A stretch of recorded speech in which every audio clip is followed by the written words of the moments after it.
علامات قیامت میں سے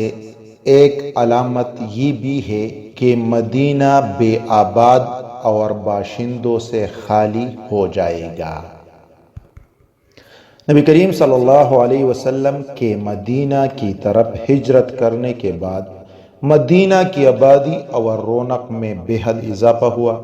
جیسے جیسے وقت گزرتا گیا اس کی آبادی اور رونق میں مسلسل اضافہ ہی ہوتا رہا۔ اللہ کے رسول صلی اللہ علیہ وسلم نے خبر دی ہے کہ قیامت کی نشانیوں میں سے یہ بھی ہے کہ لوگ مدینہ میں رہائش کی خواہش سے بے نیاز ہو جائیں گے۔ حضرت ابو ہریرہ رضی اللہ تعالیٰ عنہ بیان کرتے ہیں کہ حضور پاک صلی اللہ علیہ وسلم نے فرمایا، لوگوں پر ایک ایسا زمانہ آ جائے گا کہ ایک مدینے کا رہنے والا شخص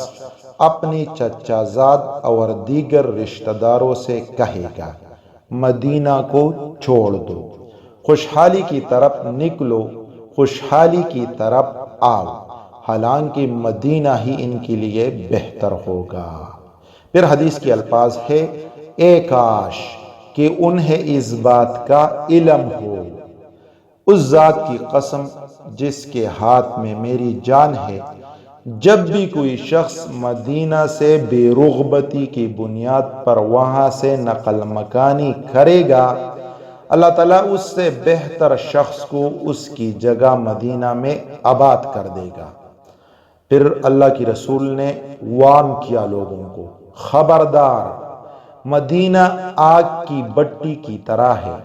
وہ اپنے اندر سے خبیث لوگوں کو نکال باہر کرے گا۔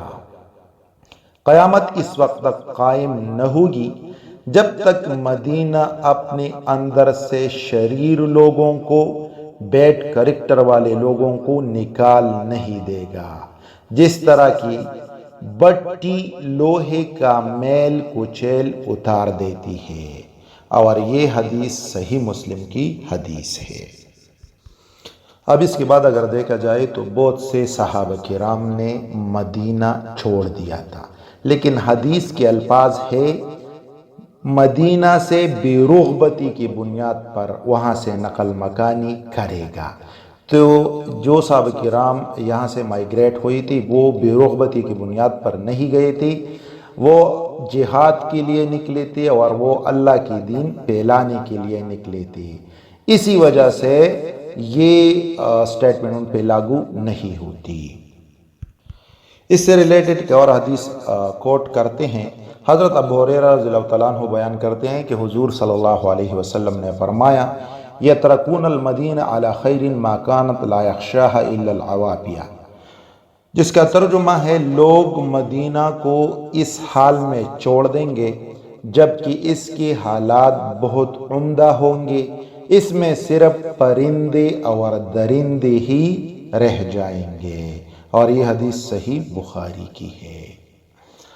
مطلب یہ ہے کہ لوگ ایسے حالات میں بھی مدینہ کی رہائش چھوڑ دیں گے جبکہ وہاں معاشی حالات بہت بہتر ہوں گے، وہاں پھل کثرت سے ہوں گے، معیشت بہت عمدہ ہوگی، مگر کچھ دیگر فتنے اور سختیاں لوگوں کو گھیر لیں گی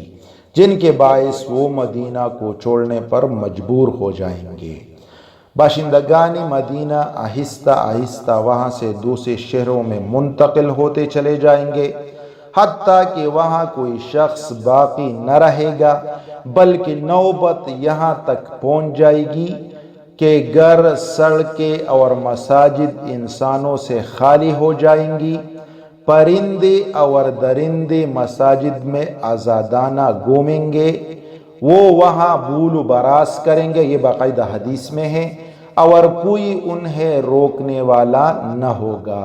اس لیے کہ شہر انسانوں سے خالی ہو چکا ہوگا۔ مختلف احادیثوں سے پتہ چلتا ہے کہ مدینہ ویران ہو جائے گا، بلکہ حدیث میں تو ایسا بھی آیا ہے کہ برباد ہو جائے گا۔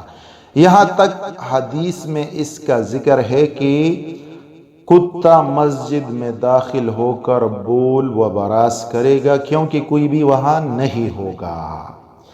ایک اور حدیث کا مفہوم ہے کہ مدینہ کی ویرانی اور قسطنطنیہ کی آبادی ایک ساتھ ہوگی، یعنی جو ہی یہاں ویرانی آ جائے گی قسطنطنیہ میں چھیل پیل زیادہ ہو جائے گا، یعنی زیادہ تر لوگ قسطنطنیہ چلے جائیں گے،